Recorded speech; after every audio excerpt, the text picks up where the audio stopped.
Cedar Fair operates 12 theme parks across North America, and they have a pretty defined tier system. You have the favorites, the ones that get a major investment every few years. Then you have the middle tier. They may have to wait a little longer, but they'll be rewarded with something awesome. Then you have the low tier. They'll go 10 plus years without getting a new coaster, but they'll get a flat ride or a water slide once in a while. Michigan's Adventure is on the low tier, no surprise, but it's actually on the bottom rung of the low tier, by far the most neglected park in the chain. Cedar Fair acquired the park in 2001, and they've put in a grand total of 0 new coasters, with the exception of the relocated SLC Thunderhawk. That was relocated from Geauga Lake. I never made this park a priority on my coaster trips, but in 2021, I figured it was time to give it a shot. I spent a day here on Thursday, July 15th, and today I want to explore the question, is Michigan's Adventure truly Cedar Fair's worst park?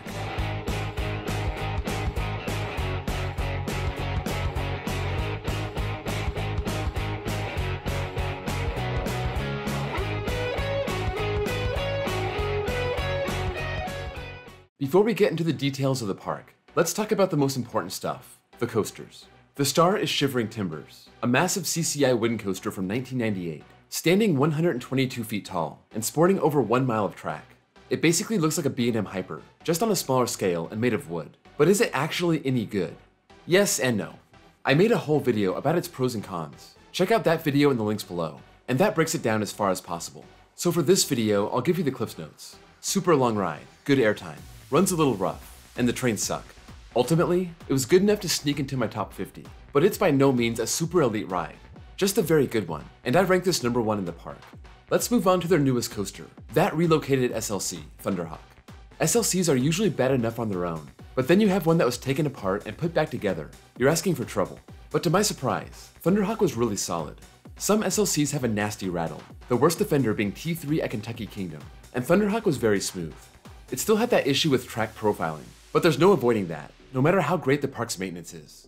That falls all on Vekoma, and since this does not have the new age vest restraints, you still have to ride defensively to avoid headbanging. Since this is the park's newest coaster at 13 years old, and they seem to celebrate this ride as one of the park's biggest stars, maybe they can throw the poor people of Michigan a bone and get them a new train. That would make this ride legitimately good. But for now, I gotta put this in 4th place in the park. From newest to oldest, let's take a look at Corkscrew. This opened in 1979, and it's basically a clone of the original inverting coaster, Corkscrew at Knott's, now at Silverwood. As simple as this layout is, drop, turn, corkscrew, turn into the station. I enjoyed the one at Silverwood. This was my second experience with one of these, and I wanted this one to be over. For as little as the ride does, I was banging my neck around basically the whole time.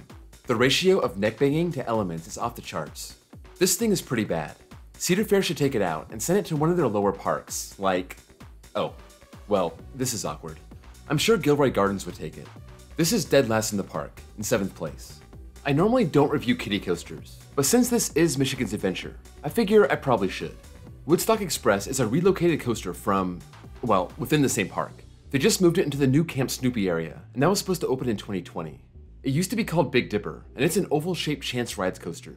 I wasn't even expecting to ride this, but when we saw there was no line, we figured, why not? Of course, a bunch of kids came into the line after us and we looked ridiculous. But in my defense, this kiddie coaster fits 2 adults side by side with no problem. There aren't too many kiddie coasters that can say that. This is the smoothest ride in the park, in typical Chance Rides fashion. They really know how to do it. In the end, this is a decent sized kiddie coaster. I may even call it a family coaster because it has a 16-foot height. I like this more than Corkscrew because it was more than just neck pain, so this lands in 6th place. Woodstock Express sits on the kiddie and family coaster line, but Zak Zumer sits on the family and the adult coaster line. First off, who's Zak? Apparently, it's the grandson of the former park's owner, and it's nice that Cedar Fair kept the name after they took over. It stands 41 feet tall, and it sports 1,400 feet of track, having a double out and back layout. It's almost identical to the Woodstock Express wooden coasters at the other Cedar Fair parks. They're nearly identical in layout and stats, so if you've ridden those, you know how Zak Zumer is. I rode everything in this park one time other than Shivering Timbers. And Zak Zumer. On my Instagram, I mentioned I rode this ride twice, but it wasn't because I loved it that much. It was because of another reason that was kind of a long story. I promised I would tell it in this video, so here we go. There was a decent line for this, so there were no empty seats. We had just gotten off Woodstock Express, and we were able to sit 2 to a row with no problem. So we pick a row, go to sit down, and realize there's no way in hell we're fitting in one car. We look around and there's no other empty rows. So my brother goes to the exit, I ride. but he still needs the credit, so we go back around and ride it again, this time in separate rows. So there you go. That's how I ended up with 2 rides on this little wooden coaster. My first ride was in the middle, and it was pretty lame. But my second ride was in the back, and that was a little bit forceful. As much as you can expect from a coaster like this. I'll put it in the 5th spot in the park. One of the longest lines I had to wait in was Mad Mouse, the Aero Wild Mouse. It was probably the better part of a half hour. I needed the credit, so I was willing to do it. But I just rode the same thing at Valley Fair, and it wasn't very good, so I wasn't all that hyped up for it. Well, this is why you play the game. Or, I guess in this case, why you ride the rides. I have a new favorite Wild Mouse coaster. I had a really good ride on its sister coaster at Great America, and a really good ride on the Maurer Mouse at Lagoon, and also an awesome ride on the Dark Knight. But Mad Mouse at Michigan's Adventure takes the cake. Maybe the park trims it less, and that's why it's so much better. Who knows? I felt like it was flying around the corners, and the second half delivered 3 moments of real, strong ejector airtime. One of them was on the curved drop, and the other 2 were at the very end, before the turn back into the station. I always love when coasters where you have 0 expectations surprise you, and this was one of the biggest surprises of my trip.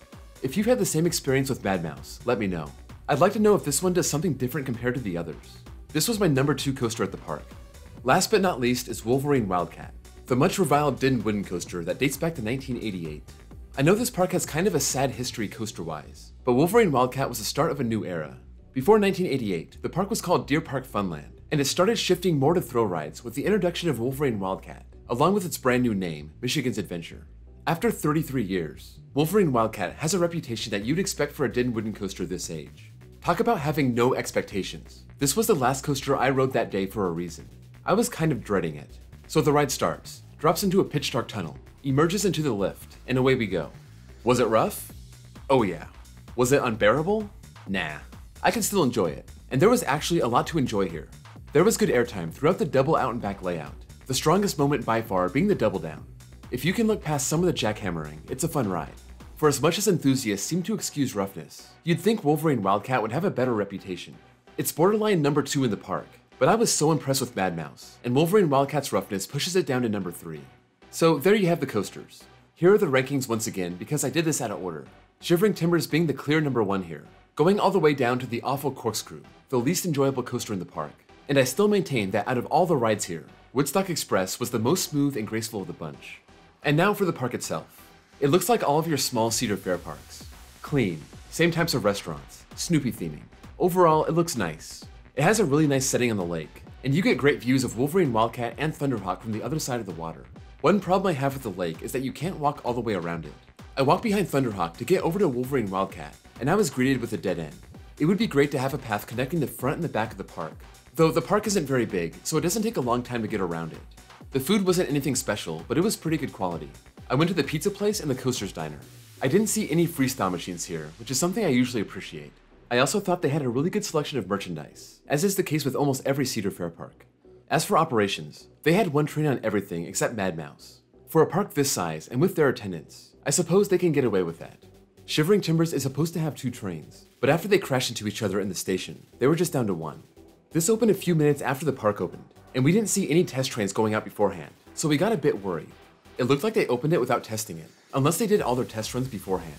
That being said, we got on the first train of the day, and it broke down before we even left the station. We sat there for probably about 10 minutes, but we were never asked to leave the train, and then they finally dispatched us. We got off, went back around for round 2, and when that second train hit the brake run, it broke down again. I have no idea what happened here with the ride ops or the maintenance crew, but I've never seen a coaster have that bad of a start to a day. Shivering Timbers really needs that second train for as long as the ride is, probably around 3 minutes from start to finish, and it was hard trying to get footage of it. The other rides seemed to have pretty good dispatches despite their 1 train ops. The lines kept moving, and getting footage was relatively easy. But there was one thing about their ops that I did not understand. They told me I couldn't take pictures from the Ferris wheel.